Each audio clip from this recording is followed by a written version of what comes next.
வணக்கம். Welcome to கதை திரட்டு audio books. இந்த வீடியோவில் நம்ம என்ன கதை கேட்க போகிறோம்னா, எழுத்தாளர் லக்ஷ்மி அவர்கள் எழுதிய ஒரு அழகான குடும்ப கதையைத்தான் இந்த வீடியோவில் கேட்க போகிறோம். நம்ம சேனலை இது வரைக்கும் சப்ஸ்கிரைப் பண்ணாதவங்க சப்ஸ்கிரைப் பண்ணுங்க. பக்கத்தில் இருக்கிற பெல் ஐக்கானை கிளிக் பண்ணி ஆல்ங்கிற ஆப்ஷனை ப்ரெஸ் பண்ணுங்க. இந்த வீடியோக்கு ஒரு லைக் கொடுத்துட்டு கமெண்ட் பாக்ஸை கிளிக் பண்ணால் ஹைப்புங்கிற ஆப்ஷன் வரும். ஹைப்புங்கிற ஆப்ஷனை கிளிக் பண்ணி இந்த வீடியோவை ஹைப் பண்ணுங்க. வாங்க கதைக்குள்ள போகலாம். அந்த துன்ப நிகழ்ச்சி நேற்று தான் நடந்தது போல இருந்தது ஊர்வசிக்கு. அதன் வேதனை பச்சை புண்ணாக நெஞ்சை வலித்தது. இறந்தவர்களுக்கு நாட்கள் இறக்கை கட்டி கொண்டு பறக்கும் என்பார்கள். உண்மைதான். அண்ணன் செந்தில் இறந்து 1 மாத காலம் எப்படி வேகமாக ஓடி சென்று விட்டது. வீட்டின் புழக்கடையில் காய்ந்து கொண்டிருந்த துணிகளை கொடியில் இருந்து அவள் எடுத்து கை மடக்கில் சேகரித்தபடி உள்ளே வந்தாள். சித்திரை மாதத்து மண்டையை பிளக்கும் வெயில் வெளியே உக்கிரமாக காய்ந்து கொண்டிருந்தது. கிணற்று மேடை அருகே சிறிது நேரம் நிற்பதற்குள் அவள் கால்கள் கொப்பளித்து போயின. வெயிலை மீறி அவ்வப்போது சில்லென்று எங்கிருந்தோ வீசிய காற்று கொல்லை வாசற்படி வழியே அவளை துரத்தி கொண்டு வந்தது. அத்துடன் கிணற்றருகே நின்ற அந்த பெரிய வேப்ப மரத்தில் பூத்திருந்த மெல்லிய பூவின் மணமும் முகத்தில் மோதிக்கொண்டு உள்ளே வீசிய போது குபீரென்று அந்த நினைவு அவளுக்கு வந்துவிட்டது. கண் இமைகளை நீர் சுட்டது. தொண்டையை துக்கம் அடைத்தது. மூச்சு திணறியது போல திகைத்து போனாள். ஒரு கையில் காய்ந்த துணிகளை அணைத்தபடி மறு கையில் கம்பி கதவை மூடி தாளிட்டு விட்டு தாழ்வாரத்தை தாண்டி உள்ளே வந்தாள். கூடத்து மடக்கு நாற்காலி மீது துணிகளை போட்டுவிட்டு திரும்பினாள். சுவரோரமாக கிடந்த கயிற்று கட்டிலில் உட்கார்ந்திருந்த அம்மா பிரம்மை பிடித்தவள் போல எங்கேயோ வெறித்து கொண்டிருப்பதை காண பயமாக இருந்தது. மலை போன்ற பிள்ளை, தாய்க்கு தலைமகன் அண்ணன் செந்தில், குடும்பத்தின் சுமை தாங்கி 33 வயதாகியும் மனம் செய்து கொள்ளாமல் அப்பாவிற்கு பின்னர் குடும்ப பொறுப்புகள் எல்லாவற்றையும் தன் தலையில் ஏற்றிக்கொண்டு தம்பி தங்கைகளை காப்பாற்றி வந்தவன், மெழுகுவர்த்தியாக கரைந்தவன். அவனது திடீர் மரணம் ஊராருக்கே பெருத்த அதிர்ச்சி. உறவினர்களுக்கோ தாங்க முடியாத பேரிழப்பு. பெற்றவளுக்கு தீராத பெருந்துயரம். அவளுக்கு கண்ணீர் கோடிட்ட கன்னங்களுடன் அமைதியாக எதிர்ப்புற சுவரை வெறித்த தாயின் அருகில் வந்து மெல்ல அவள் தோளை தொட்டாள் ஊர்வசி. அவர்கள் எல்லோருக்குமே தாயார் மீது மட்டற்ற அன்பு. விவரம் தெரிந்த நாள் முதல் அவளை அம்மா அதட்டி கூட ஒரு வார்த்தை பேசியதில்லை. எத்தனை கோபம் வந்தாலும் அவள் தாயின் வாயில் மட்டமான வசவு சொற்கள் எதுவுமே வெளிவராது. அதற்கு பதில் கண்கள்தான் பேசும். அந்த பார்வையில் கோபமோ ஆத்திரமோ தெரியாது. அண்ணன் உங்களுக்காக தன்னையே வருத்தி உழைக்கிறானே, அவனுடன் ஒத்துழைக்காது குறும்புத்தனம் செய்கிறீங்களே, நியாயமா என்று பரிதாபமாக பரிவோடு பார்க்கும் அந்த கண்களில் இப்போதும் அதே பார்வைதான். ஆனால் அடிக்கடி ஊர்வசியின் மீது அந்த பார்வை திரும்பிய போதுதான் அவளால் இந்த வேதனையை தாங்கிக் கொள்ள முடியவில்லை. அடிப்பாவி பெண்ணே, உன்னை வாழ்விக்க பாடுபட்ட உன் அண்ணன் உயிருக்கே உல வச்சிட்டியே. அம்மா ஆத்திரத்துடன் கத்தினால் கூட பொறுத்து கொள்ள முடியும் போல அவளுக்கு தோன்றியது. சோகமே உருவாக உட்கார்ந்திருந்த தாயின் துயரம் மிகுந்த இறுக்கத்தை அவளால் தாங்கிக் கொள்ள இயலவில்லை. வாழ் கொண்டு நெஞ்சை அறுப்பது போன்ற உணர்வில் தவித்தாள் அவள். முந்தானையினால் தாயின் கண்ணீரை மெல்ல துடைத்து விட்டாள். அம்மா, கொஞ்சம் மோர் விட்டு சோற்றை கரைச்சு கொண்டு வரேன், ஒரு வாய் சாப்பிடுங்க. காலையில் வெறும் காஃபி மட்டும்தான் சாப்பிட்டீங்கம்மா. அண்ணனுக்கு பிறகு இந்த குடும்பத்து பொறுப்பை நான் ஏத்துக்கிட்டு நடத்துறேன், கவலைப்படாதீங்க, இது சத்தியம்மா. மெல்லிய குரலில் சொல்லிக்கொண்டு தாயின் தோள் மீது முகத்தை பதித்து கொண்டாள். என்ன கட்டுப்படுத்தியும் ஊர்வசியால் அடக்க முடியாமல் அழுகை பீரிட்டது. லேசான விசம்பலில் உடலே குலுங்கியது. தாயின் பரிவான கரங்கள் அவள் முதுகை மெல்ல தடவி கொடுத்தன. ஊர்வசி, அழாதம்மா, இப்படி நடக்கணும்னு விதி. ஒரு டம்ளர் மோர் மட்டும் கொண்டாந்துரு, போதும். குழந்தைங்க 2 பேரும் சாப்பிட்டாங்களா? மெதுவான குரலில் கேட்டாள் அம்மா சிவகாமி.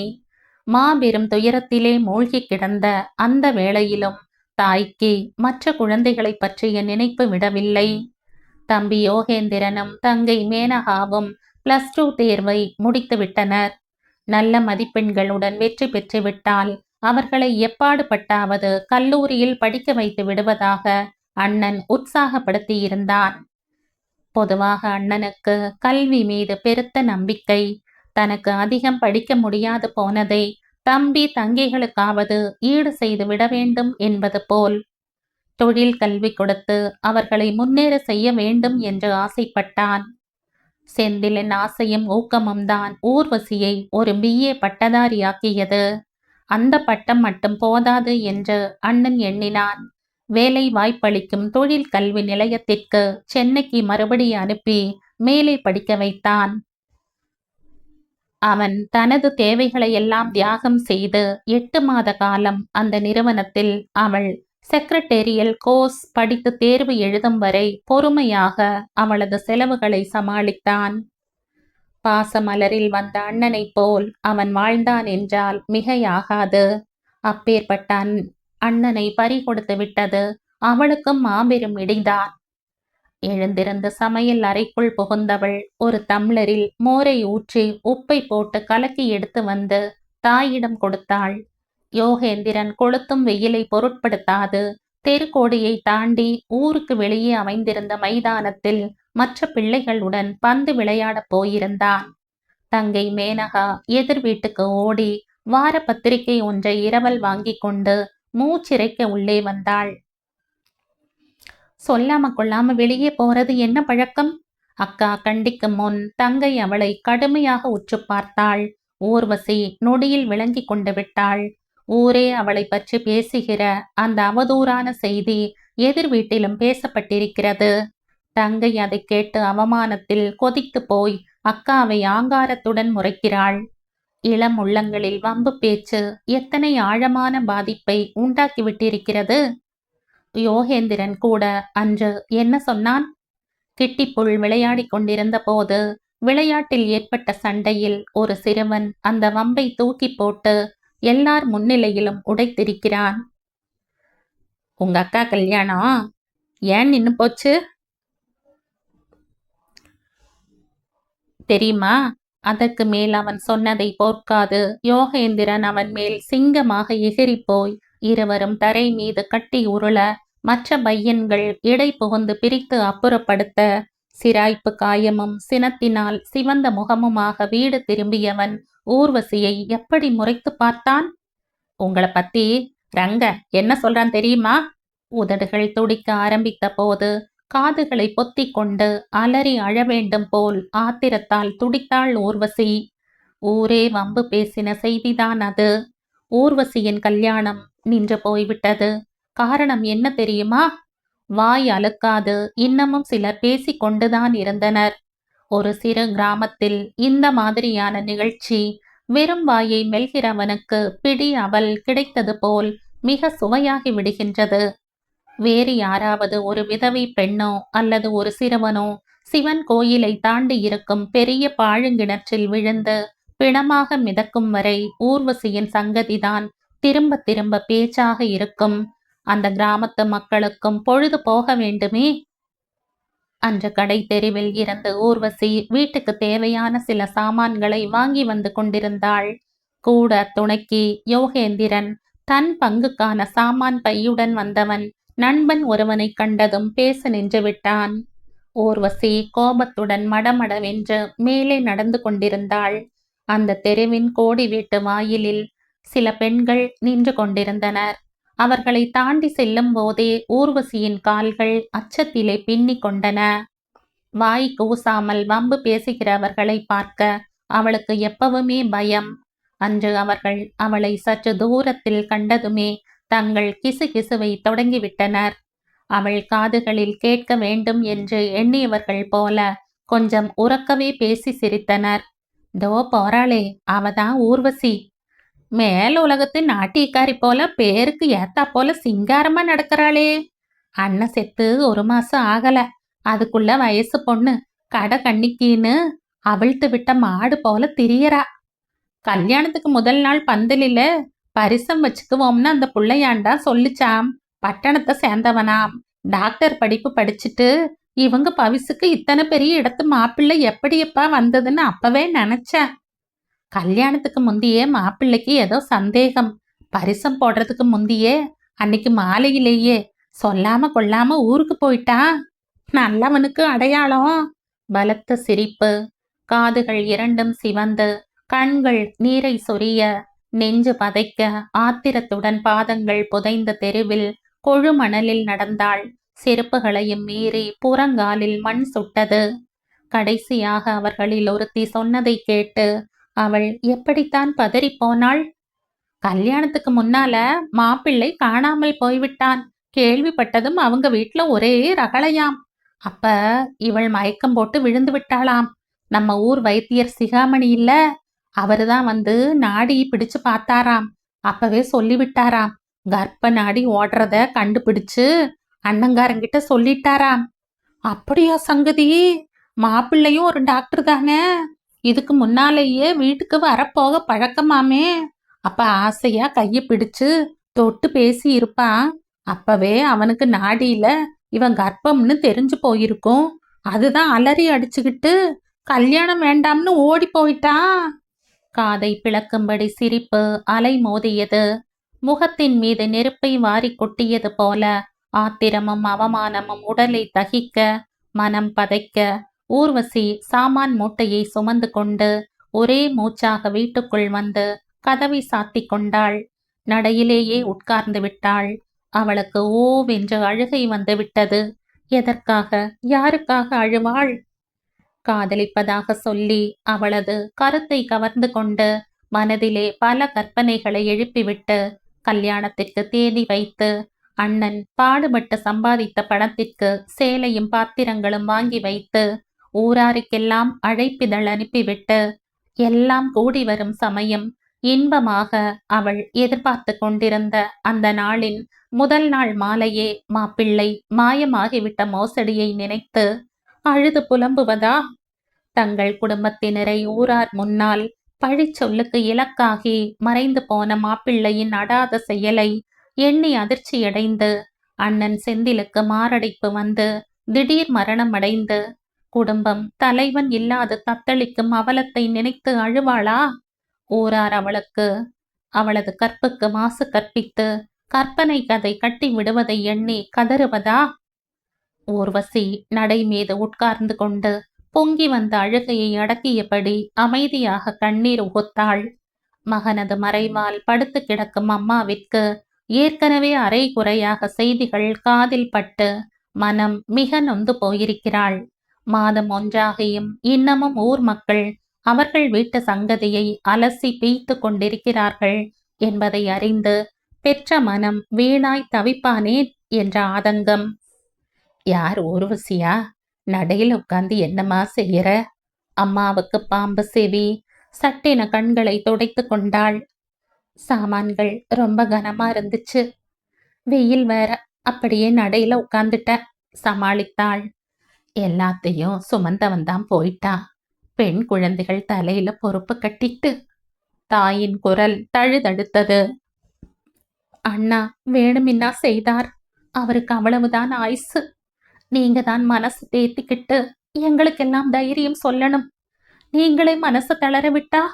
உரிமையுடன் அதட்டி கொண்டு சாமான்களுடன் உள்ளே சென்று விட்டாள். இப்படி அந்த கிராமத்தில் ஒவ்வொரு நாளும் ஒவ்வொரு விதமான வேதனையில் கரைந்தது. எல்லோருமே பொல்லாதவர்கள், வம்பர்கள், பிறர் வேதனையில் மகிழ்ச்சி காணும் வஞ்சகர்கள் என்று கூறிவிட முடியாது. அதே தெருவில் வசித்த மூன்றாவது வீட்டுக்காரர் மனைவி வேதவல்லி நாளைக்கு ஒரு தடவையாவது அம்மாவிடம் ஆறுதலாக சில வார்த்தைகள் பேசாமல் போனதே இல்லை.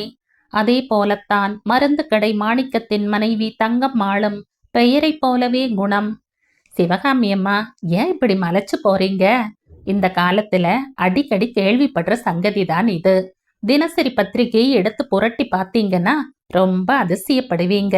கல்யாணத்துக்கு முன்னால பெண் காணாமல் போறதும் மாப்பிள்ளை மறைஞ்சு போறதும் ஊர் உலகத்துல நடக்காத அதிசயமா? மாப்பிள்ளை மேல ஏதாச்சும் தப்பு தண்டா இருக்கணும். இல்லாட்டி காரணம் இல்லாம எல்லாத்துக்கும் ஒத்துக்கிட்டு மாப்பிள்ளை சார்பில் கல்யாணத்தை எடுத்து செய்ய ஒப்புக்கொண்ட நம்ம நாட்டாண்மை நாராயணசாமிக்கு கூட சொல்லாம கொள்ளாம ஆசாமி கம்பி நீட்டுவாரா? சிவகாமி, இந்த மாப்பிள்ளை இப்படி ஓடினதும் ஒரு விதத்துல நல்லதுதான். கல்யாணமாகி பெண்ணை பெங்களூர் ஊட்டின்னு அழைச்சுக்கிட்டு போய் தேனிலவு கொண்டு விட்டு ஒரே அடியா மறைஞ்சிருந்தா நீ என்ன செய்வ? கர்ப்பிணி பெண்ணை வச்சுக்கிட்டு காமது பண்ண நேர்ந்தா உனக்கு எப்படி இருக்கும்? இப்படி அப்படி ஒரு கதையை சிவகாமி இடையே மெல்லிய குரலில் ஆரம்பித்ததை தடுத்து ஓங்கி பேசினாள் தங்கம்மாள்.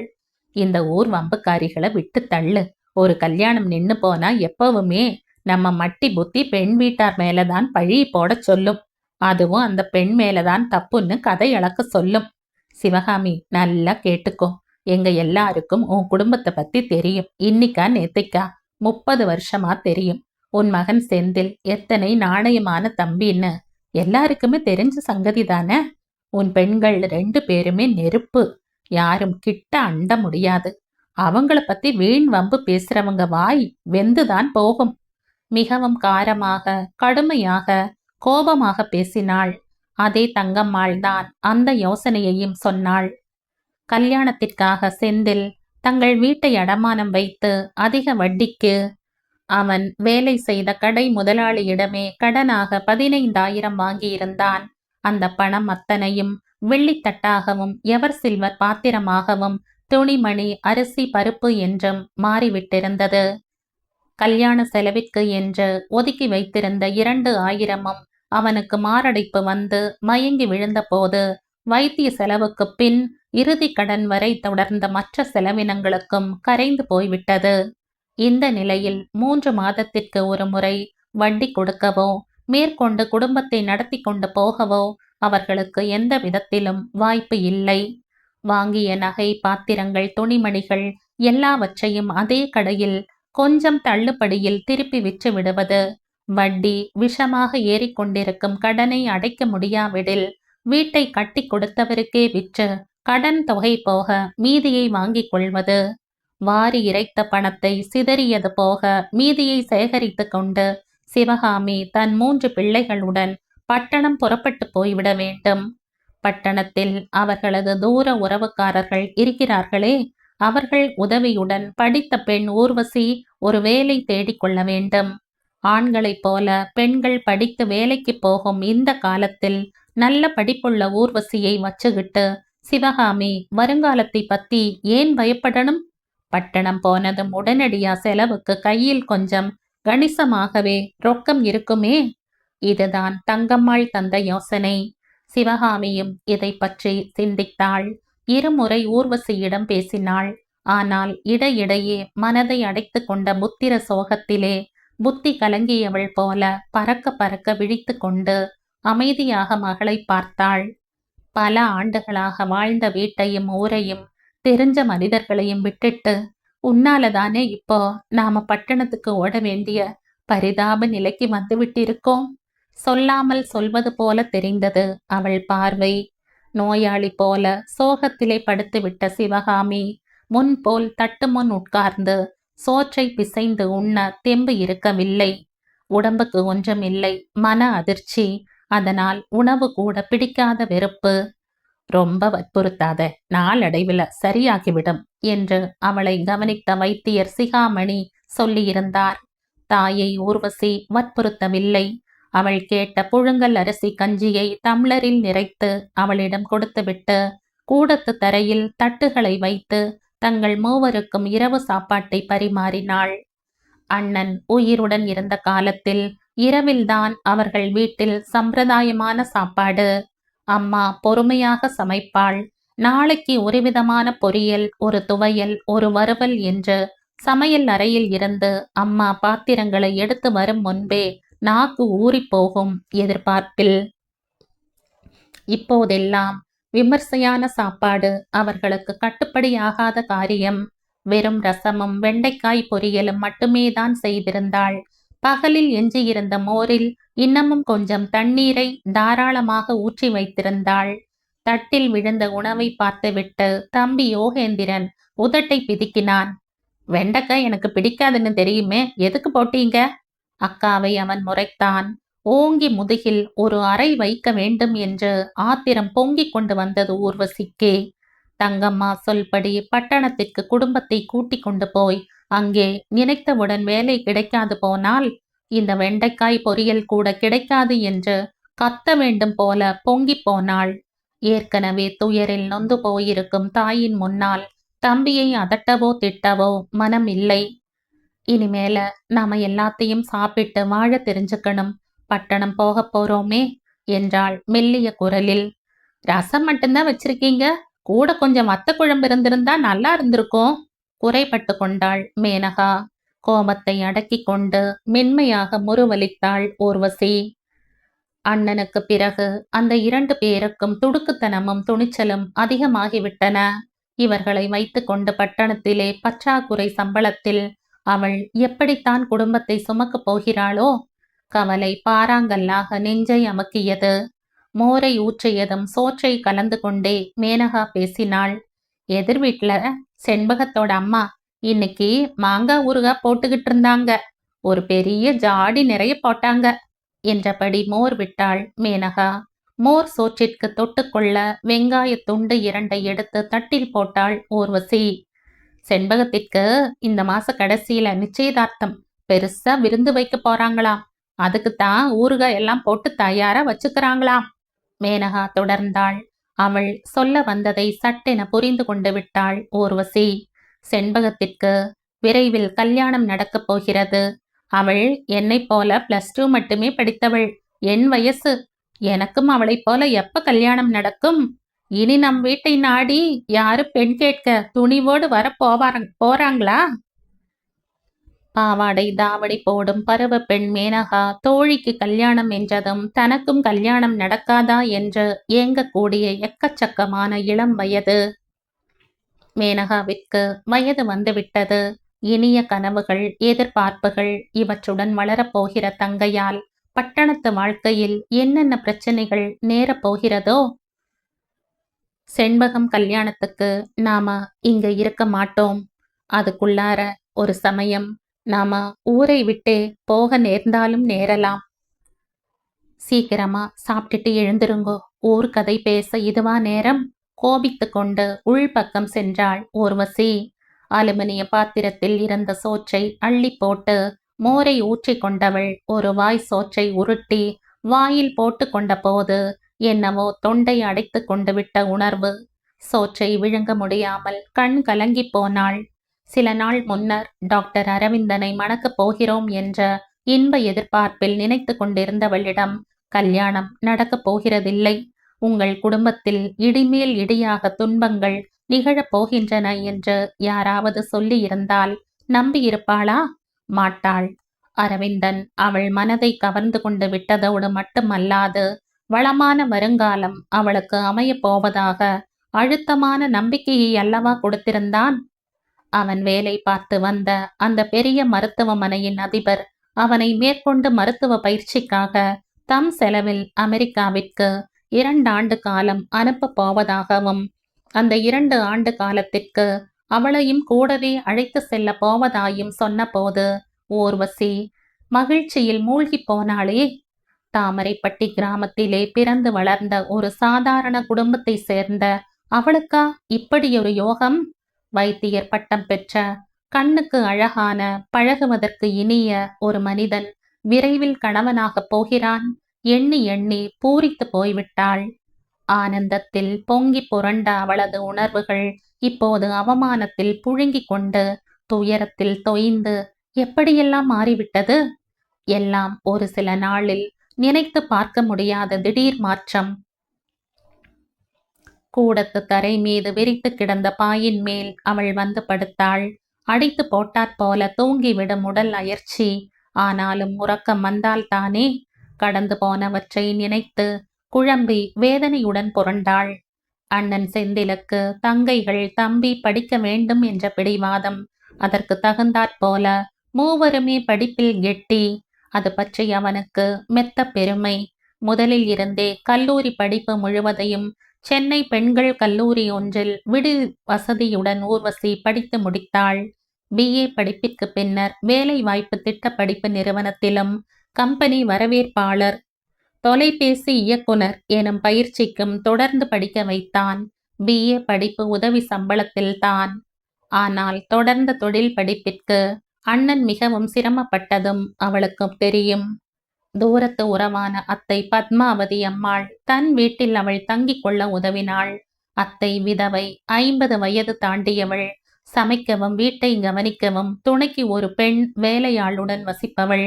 பேச்சு துணைக்கு இருக்கட்டும் என்றுதான் அவள் தன்னுடன் கூட இடமும் உணவும் அளித்து உறவுக்கார பெண் ஊர்வசியை அந்த சில மாதங்கள் வைத்து கொண்டிருந்தாள். ஊர்வசியின் படிப்பு முடிந்துவிட்டது. வேலைக்கு மனு போட்டாகிவிட்டது. உடனடியாக வேலை கிடைக்கும் என்று நம்புவதற்கு இல்லை. சில மாதங்கள் காத்திருக்கும்படி நேரலாம். கிராமத்திற்கு திரும்பி சென்று வேலை வாய்ப்பு வரும் வரை காத்திருக்க வேண்டியதுதான் என்று பயணப்பட விரும்பிய போது பத்மாவதி உடம்பு சுகமில்லாது ஆஸ்பத்திரியில் அனுமதிக்கப்பட்டு விட்டாள். 8 மாத காலம் அவள் வீட்டு உப்பை தின்றுவிட்டு நோயாகிவிட்ட சமயம் கூட உதவாது ஊருக்கு புறப்படுவது முறையல்லவே. அண்ணனுக்கு விவரமாக கடிதம் எழுதி போட்டுவிட்டு அந்த அத்தைக்கு உதவி செய்ய 2 மாத காலம் கூடவே சென்னையில் தங்கும்படி நேரிட்டு விட்டது. அப்பொழுதுதான் அவள் அரவிந்தனை சந்தித்தாள். பத்மாவதி அம்மாளுக்கு பெண்களுக்கு அந்த வயதிலே கருப்பையில் ஏற்படக்கூடிய ஒரு வகை கட்டி வந்திருந்தது. உடனடியாக அறுவை செய்து அதை அப்புறப்படுத்த வேண்டியிருந்தது. வசதியுள்ள பெண்மணி ஆனதால் பத்மாவதி நகரத்திலேயே இருந்த ஒரு பிரபலமான தனியார் மருத்துவமனையில் அனுமதிக்கப்பட்டிருந்தாள். அறுவை சிகிச்சையின் பின்னர் அறையில் அவளுடன் கூட இருந்து வேண்டியதை எடுத்து கொடுத்து உதவ அந்த அறையில் தினமும் பகல் இரவு இருவேளையும் ஊர்வசி கூடவே இருந்தாள். காலையில் கொஞ்ச நேரம் மட்டும் வீட்டுக்கு சென்று உடனடியாக குளித்து உடை மாற்றிக்கொண்டு நோயாளிக்கு தேவையான ஹார்லிக்ஸ் முதலியவற்றுடன் ஓடோடி திரும்பி வந்து கொண்டிருந்தாள் நித்தமும்.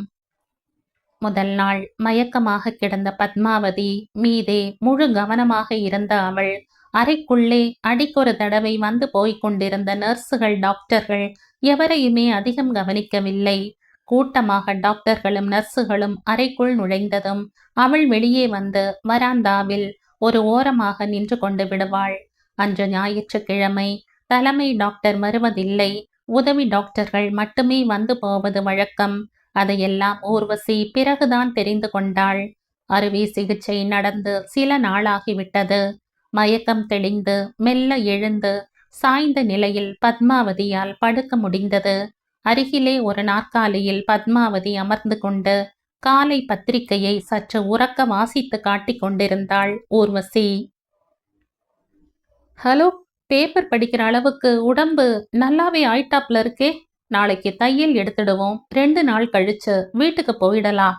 கரகரப்பான ஆண் குரலை கேட்டு திடுக்கிட்டு திரும்பி பார்த்தாள். நல்ல உயரம், கட்டான உடல்வாக, வெள்ளை வெளிர் என்ற கோட்டிலே மிடுக்காக தெரிந்த அந்த இளம் வைத்தியரை அவள் அன்றுதான் முதலாக பார்த்தாள். டாக்டர் அரவிந்தன். கோட்டின் முகப்பிலே செருகியிருந்த பிளாஸ்டிக் பட்டையில் தெரிந்த பெயரையும் அவனது வசீகரமான முகத்தையும் வியப்புடன் பார்த்தவளின் மூக்கும் முகமும் சூடாகி போயின. இவங்க யார்? கூட உதவிக்கு அவனை அவள் நிமிர்ந்து பார்த்தபோது கண்கள் இரண்டும் சந்தித்தன. அவளையும் அறியாத பரவசத்தில் மெய் சிலிர்த்து போனாள். நெஞ்சில் ஒரு இன்ப உணர்வு. நீங்க வந்து பேச முடியாது தடுமாறினாள். பெரிய டாக்டரோட இதுவரை பார்த்ததில்லையே. நானும் இதே கேள்வியைத்தான் கேட்க நினைச்சேன். நான் இந்த அம்மாவை பார்க்க உள்ளே வந்த போதெல்லாம் உங்களை பார்த்ததே இல்லை. இப்பத்தான் பார்க்கிறேன். என் பெயர் அரவிந்தன். இந்த மருத்துவமனையில் அறுவை சிகிச்சையில் வேலை பார்க்கும் ஒரு வைத்தியர். நீங்கள்? சிரித்து கொண்டே பையில் இருந்த சோதனை குழாயை எடுத்துக்கொண்டு நோயாளியிடம் நெருங்கினான். இவங்க எனக்கு அத்தை உறவு. நான் வெளியில் போயிருக்கட்டுமா? தயக்கத்துடன் கேட்டாள் ஊர்வசி. வேணாம், கூடவே இருக்கலாம் என்று கூறிவிட்டு மீண்டும் அவளை ஏற இறங்க பார்த்து முறுவலித்தான். உணர்ச்சி குழப்பத்துடன் ஜன்னல் பக்கமாக எழுந்து மெல்லச் சென்றாள் அவள். இப்படித்தான் அரவிந்தனை அவள் முதலாக சந்தித்தாள். அதற்கு பின் ஒரு நாளைக்கு பல தடவையாவது அந்த நோயாளியை அவன் பார்க்க அந்த அறைக்குள் வந்து போய்க் கொண்டிருந்தான். ஒவ்வொரு தடவையும் அவளிடம் பேசாது போக மாட்டான். அது என்ன புத்தகம்? இர்விங் வாலஸ் எழுதிய தி டாக்குமெண்டா? நானும் படிச்சிருக்கேன். ரொம்ப சுவையான புத்தகம். இன்னைக்கு என்ன தமிழ் கவிதைகள்? உங்களுக்கு புது கவிதைகள் பிடிக்குமா? இப்படி ஆரம்பித்த பேச்சு மெல்ல மெல்ல சிநேகிதமாக தொடர்ந்தது. பின்னர் காந்தமாக ஈர்த்து கொண்டு காதலாக மலர்ந்தது. அத்தையை அந்த தனியார் மருத்துவமனையில் இருந்து வீட்டுக்கு அனுப்பிவிட்டார்கள். எழுந்து நடமாடி தன் வேலையை தானே கவனிக்கும் தெம்பு அத்தைக்கு ஏற்பட்டு விட்ட போதிலும் தொடர்ந்து 2 நாளைக்கு ஒரு தடவையாவது மருத்துவமனைக்கு போகும் வழியில் தனது காரை நிறுத்தி டாக்டர் அரவிந்தன் வீட்டுக்கு வந்து அத்தையின் உடல்நிலையை விசாரித்துவிட்டு போக தவறியதில்லை. ஊர்வசிக்கு துல்லியமாக புரிந்துவிட்டது. அவன் அங்கே அத்தையை பார்க்க வரவில்லை, அவளை சந்திக்கத்தான். அத்தை கொடுக்கும் காஃபியை பருகவில்லை, அவளை தன் ஆவல் மிகுந்த விழிகளால் பருகிவிட்டு போகத்தான். நன்றாகவே விளங்கிக் கொண்டு விட்டாள். ஒரு நாள் காலை அவள் அத்தையின் காலை பூசைக்காக தோட்டத்தில் இருந்த பவள மல்லிகை மலர்களை வேகமாக கொய்து கூடைக்குள் போட்டு கொண்டிருந்தாள். கேட்டை திறந்து கொண்டு காலையில் அந்த வேளையில் டாக்டர் அரவிந்தன் தோட்டத்திற்குள் வந்தான். நேற்று எனக்கு மருத்துவமனையில் இரவு பணி. இப்போது நான் வீட்டுக்கு போய்க் கொண்டிருக்கிறேன். இரவு முழுவதும் தூங்கக்கூட இல்லை. அத்தனை நோயாளிகளை கவனித்தீங்களா? உன்னை பற்றியே நினைத்து கொண்டிருந்தேன். கண் இமைகளை கூட மூட முடியவில்லை. மெல்லியதாக மோகனமாக அவன் சிரித்தான். திடுக்கிட்ட அவளுக்கு அந்த பேச்சு எத்தனை இனிமையாக இருந்தது. நெஞ்சு எப்படி படபடத்தது. முகமெல்லாம் எப்படி சிவந்து போனது. உங்கள் அத்தை உள்ளே இருந்து வருவதற்கு முன் சொல்லிவிட்டு போக விரும்புகிறேன். நான் இரவு முழுவதும் கண் மூடாது உன்னை பற்றி நினைத்து கொண்டிருந்த போது எழுதிய கடிதம். இதை படி, என்னை பற்றி விவரம் சொல்லும் என்று அவன் கையில் ஒரு உரையை திணித்துவிட்டு வேகமாக வெளியேறிவிட்டான். குளியலறையில் குளிக்கும் சாக்கில் முதல் வேலையாக அந்த கடித உரையை பிரித்து ஆவலுடன் படித்தாள். அன்புள்ள ஊர்வசி, பார்த்த முதல் நாளே உன் பார்வையில் அடிபட்டு வீழ்ந்து விட்டேன் என்று ஒப்புக்கொள்கிறேன். உன்னை நான் மிகவும் நேசிக்கிறேன். உன்னை பற்றிய விவரங்களை ஓரளவு உன் அத்தை மூலம் அறிந்து கொண்டிருக்கிறேன். ஆச்சரியமாக இருக்கிறதா? காதல் ஏற்படும் பொழுது சாமர்த்தியங்களும் தானே ஏற்பட்டுவிடும். என்னை நீ மணந்து கொள்வாயா? சம்மதம் என்றால் இன்று மாலை என்னை கடற்கரையில் காந்தி சிலை அருகே சந்திக்க முடியுமா? என்னை பற்றியும் நீ தெரிந்து கொள்ள வேண்டும் அல்லவா? அன்பன், அரவிந்தன்.